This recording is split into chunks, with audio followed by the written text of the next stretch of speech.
ಇನ್ನು ಚೇತನ್ ವಿರುದ್ಧ ಡಾಕ್ಟರ್ ರಾಜ್ ಅಭಿಮಾನಿಗಳ ಸಂಘದವರು ದೂರನ್ನ ಕೂಡ ದಾಖಲು ಮಾಡಿದ್ದಾರೆ ಬಸವೇಶ್ವರ ನಗರ ಪೊಲೀಸ್ ಸ್ಟೇಷನ್ನಲ್ಲಿ. ಏನಂತಂದ್ರೆ ಈ ತರ ವಿವಾದಾತ್ಮಕ ಮತ್ತು ಅಪಮಾನ ಮಾಡಿರೋದಕ್ಕೆ ಕ್ರಮ ಕೈಗೊಳ್ಳಬೇಕು. ಡಾಕ್ಟರ್ ರಾಜ್ ಸ್ಮಾರಕದ ಜಾಗದ ಬಗ್ಗೆ ನಟ ಚೇತನ್ ತಗಾದೆ ತೆಗೆದಿರೋದಕ್ಕೆ ಡಾಕ್ಟರ್ ರಾಜ್ ಫ್ಯಾನ್ಸ್ ದೂರನ್ನ ಕೊಟ್ಟಿದ್ದಾರೆ. ಬಸವೇಶ್ವರ ನಗರ ಪೊಲೀಸ್ ಠಾಣೆಯಲ್ಲಿ ದೂರು ದಾಖಲಾಗಿದೆ.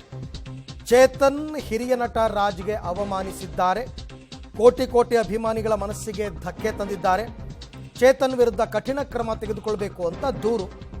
ಅಂದರೆ ಸರ್ಕಾರ ಕೊಟ್ಟಿದ್ದು 2.5 ಎಕರೆ ಜಾಗ, ಅದರ ಬಗ್ಗೆ ಅವರೇನೋ ತಗಾದೆ ತೆಗೆದಿದ್ರಲ್ಲ, ಪೊಲೀಸರಿಗೂ ಕೂಡ ದೂರನ್ನು ಕೊಡಲಾಗಿದೆ. ಅಭಿಮಾನಿಗಳು ನಟ ಚೇತನ್ ವಿರುದ್ಧ ದೂರು ಕೊಡೋದಕ್ಕೆ ಬಂದಿದ್ದೀವಿ.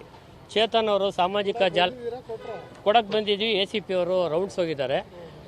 ಸಾಮಾಜಿಕ ಜಾಲತಾಣದಲ್ಲಿ ನಟ ಚೇತನ್ ಅವರು ಅಣ್ಣವರ ಪುಣ್ಯಭೂಮಿ ಸ್ಮಾರಕ ವಿಚಾರವಾಗಿ ಅವಹೇಳನಕಾರಿಯಾಗಿ ಮಾತಾಡಿದ್ದಾರೆ. 2.5 ಎಕರೆ ಇವರಿಗೆ ಕೊಡೋಂಥ ಅವಶ್ಯಕತೆ ಇತ್ತಾ ಅನ್ನೋಂಥದ್ದು ಒಂದು ಪ್ರಶ್ನೆ ಮಾಡಿದ್ದಾರೆ. ರಾಜ್ಯದಲ್ಲಿರುವ ಎಲ್ಲ ಅಭಿಮಾನಿಗಳಿಗೆ ನೋವಾಗಿದೆ. ಆ ನೋವನ್ನು ನಾವು ಸಾಮಾಜಿಕ ಜಾಲತಾಣದ ಮುಖಾಂತರ ಎಲ್ಲ ಹಂಚ್ಕೊಂಡು ಎಲ್ಲ ಕಡೆ ಇಡೀ ರಾಜ್ಯದಲ್ಲಿ ಎಲ್ಲೆಲ್ಲಿದ್ದೀವೋ ಅಭಿಮಾನಿಗಳಲ್ಲೆಲ್ಲ ಒಂದೊಂದು ಕಂಪ್ಲೇಂಟ್ ಕೊಡೋದಕ್ಕೆ ಈಗಾಗಲೇ ಎಲ್ಲ ಸಿದ್ಧತೆ ಮಾಡ್ಕೊಂಡಿದ್ದೀವಿ. ನಾವು ಡಾಕ್ಟರ್ ರಾಜ್ಕುಮಾರ್ ಸೇನೆ ಕೇಂದ್ರ ಕಚೇರಿಯಿಂದ ಇಲ್ಲಿ ಬಂದು ದೂರು ಕೊಡೋಕ್ಕೆ ಬಂದಿದ್ದೀವಿ.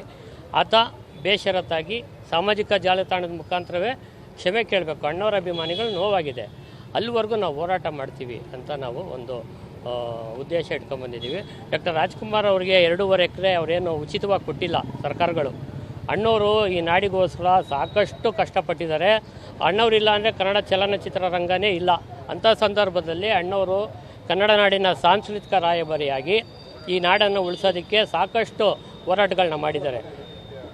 ಉದಾಹರಣೆಗೆ ಗೋಕಾಕ್ ವರದಿ ಒಂದೇ ಇರ್ಬೋದು ಅಂತ ನೂರಾರು ಇತಿಹಾಸ ಇರೋಂಥ ಅಣ್ಣವ್ರಿಗೆ ಈ ನಿನ್ನೆ ಮೊನ್ನೆ ಬಂದಿರೋಂಥ ನಟ, ನಿರುದ್ಯೋಗಿ ನಟ ಇಂಥ ಮಾತನಾಡಿರೋದಕ್ಕೆ ನಮಗೆಲ್ರಿಗೂ ನೋವಾಗಿ ಇವತ್ತು ನಾವು ದೂರು ಕೊಡೋಕ್ಕೆ ಬಂದಿದ್ದೀವಿ.